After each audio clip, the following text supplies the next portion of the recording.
Imagine Eastern Europe, around the year 500 AD.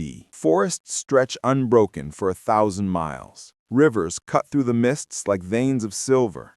The Roman Empire has collapsed into fragments. Dramatic kings rule in its ruins. On the steppe, nomad horsemen thunder across the horizon. Now blink. A single century passes. It's the year 600 AD. The Gothic kingdoms have vanished. The Avars fade into legend. The Huns are ghosts. And in their place, something new rises. From the Baltic to the Black Sea, from the Elbe to the Volga, chroniclers speak of a single name that seems to appear from nowhere: the Slavs. A people with no grand ruins, no golden treasures, no chronicles of kings. Yet, within a few generations, they dominate half of Europe. How did it happen? How did tribes, almost invisible to history, suddenly reshape the entire continent? For centuries, scholars argued. Some claimed the Slavs had always been there, hidden deep in the forests, multiplying quietly until history finally noticed. Others swore they were outsiders, invaders from the Pripet marshes or the Carpathian frontier, sweeping across Europe in a wave of conquest. Both sides had fragments of truth. Neither could explain the miracle. But today, ancient DNA has cracked the mystery. For the first time, the bones of forgotten tribes are speaking. And what they reveal turns 1,000 years of history upside down. This isn't just the story of where the Slavs came from. It's the story of how entire nations transformed, how vanished peoples still live on beneath new names, their blood flowing quietly through modern veins. You're watching Stone and Bone, where science digs through myth to uncover the secrets our ancestors left in their DNA. If you thought you knew the origins of the Slavs, think again. Stand on a hilltop in Europe around 400 AD. Below you stretches a continent alive with tribes and languages. In Poland, Goths, the same people who would one day sack Rome. Across Ukraine, Scythians, masters of the horse and bow, their gold-filled tombs glittering under the steppe sun. In the Balkans, Thracians and Illyrians, mountain peoples who fought Rome for centuries. Every valley, every forest, every steppe has its own nation, its own name. Now, roll the map forward 2 centuries. By 600 AD, something unthinkable has happened. The chronicles fall silent. The Goths, gone. The Scythians, erased. The Thracians and Illyrians, forgotten.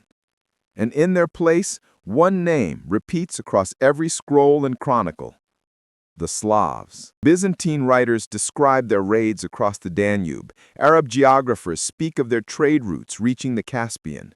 By the year 700, Slavic-speaking peoples stretch from the Baltic to the Balkans, from the Elbe to the Volga. But here's the paradox. Before the 6th century, archaeology finds almost nothing that can be called Slavic. No royal burials, no distinctive pottery, no fortresses or written records. And then, suddenly, they are everywhere. How can an entire civilization materialize out of thin air? For generations, historians searched in vain, but the answer was never written in chronicles. It was written in DNA. In the late 19th century, scientists began tracing the Y chromosomes of modern Slavic men.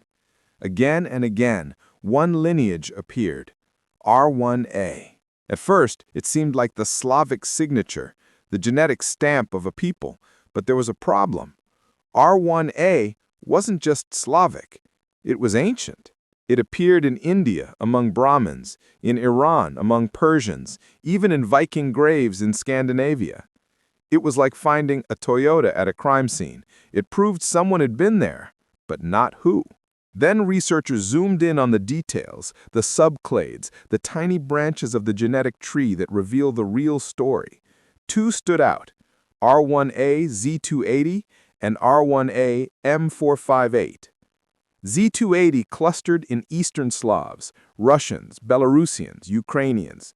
M458 dominated the Western ones: Poles, Czechs, Slovaks. A 2015 study led by Peter Underhill confirmed what no historian could. These lineages were uniquely Slavic. And they weren't newcomers. Their origins traced back 4,000 to 5,000 years deep inside Central and Eastern Europe. The Slavs, it turned out, were not late arrivals. They were the descendants of ancient Europeans who lived there since the Bronze Age. But the DNA trail didn't just confirm this, it revealed something far stranger. The people who vanished, the Goths, the Scythians, the Thracians, hadn't vanished at all. They were still there, hidden under a new name. Travel to what is now Poland around 400 AD. Germanic villages dot the valleys. Pottery with runic symbols fill their homes. These are the Goths, famed for their raids on Rome. Jump ahead 2 centuries. Those same lands are now dotted with Slavic huts, Slavic rituals, Slavic tools. Textbooks long taught that the Goths had migrated west, leaving the land empty for Slavs to move in. But when scientists tested the DNA, that story crumbled. Pre-500 AD graves carried Germanic lineages like I1 and R1b.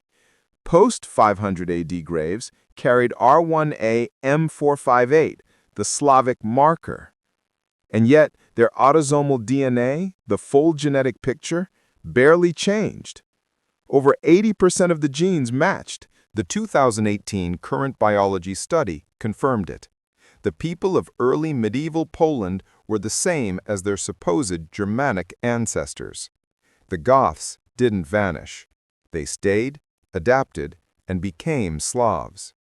What changed wasn't their blood, it was their identity. Culture had rewritten the map faster than any army. And here's a question for you.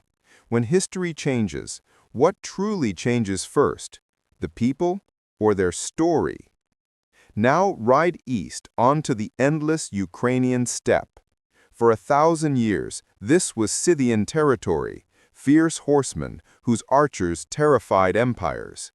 Greek chroniclers described their feasts, their golden treasures, their battles beneath open skies. But by the 600s, the Scythians vanish from every record.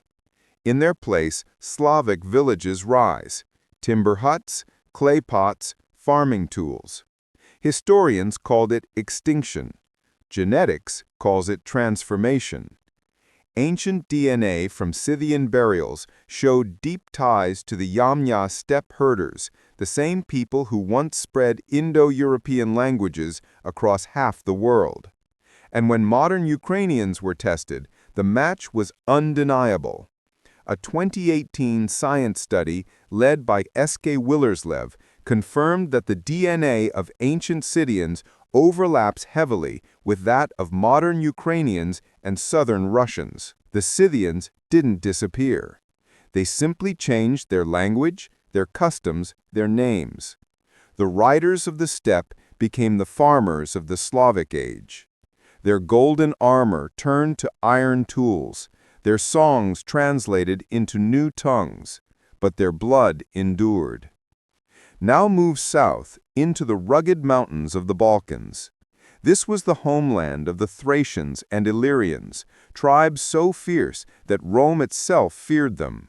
They carved their legends into stone and buried their chiefs in gold. Yet after the 6th century, they vanish beneath a new label, South Slavs. For centuries, historians assumed the Slavs conquered the Balkans and replaced the locals.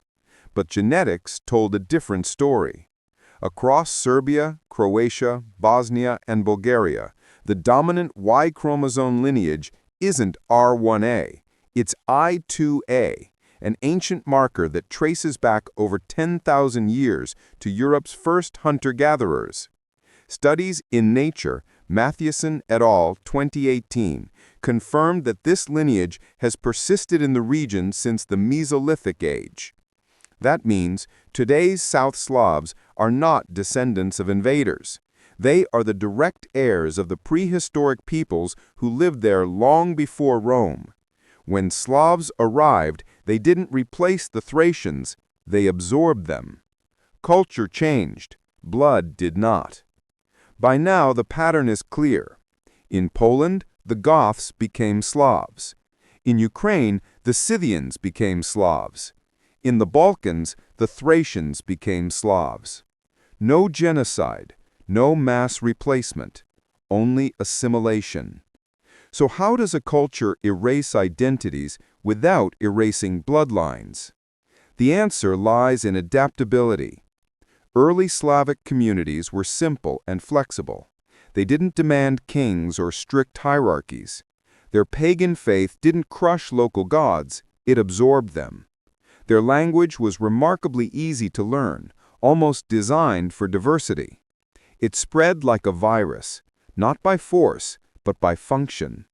In a Europe shattered by Rome's collapse, Slavic culture offered survival. It was practical, communal, and inclusive. You could become Slavic without shedding your past. And that's exactly what happened. The Slavic expansion wasn't an invasion, it was a cultural revolution. So tell me, what do you think spreads faster through history? Armies, religions, or languages? Drop your answer in the comments. If this truth seems revolutionary, it's because it was buried. By the 19th century, nationalism demanded simple stories, pure origins, ancient homelands, unbroken lineages. Pan-Slavists claimed one great family. Later, the Soviet Union turned that idea into politics, one Slavic brotherhood under Moscow's shadow. But DNA shatters those myths. Poles carry Gothic blood. Ukrainians carry Scythian genes. Serbs and Croats carry the DNA of Thracian ancestors. The Slavs were never a single tribe. They were the great synthesis of Europe. The Slavic story isn't about purity, it's about continuity. It's about how cultures can change faster than genes, and how identity can outlive empire. So what was the greatest magic trick in European history? It wasn't making nations disappear, it was turning them into something new. To be Polish is to carry Gothic echoes. To be Ukrainian is to bear Scythian blood. To be Serbian is to hold the spirit of Thracian ancestors. And to be all of them is to be Slavic. Our identities aren't single threads. They are woven tapestries of countless lives, countless transformations. The blood of vanished people still flows, quietly, endlessly, beneath new names. And in that hidden continuity lies the real story of Europe.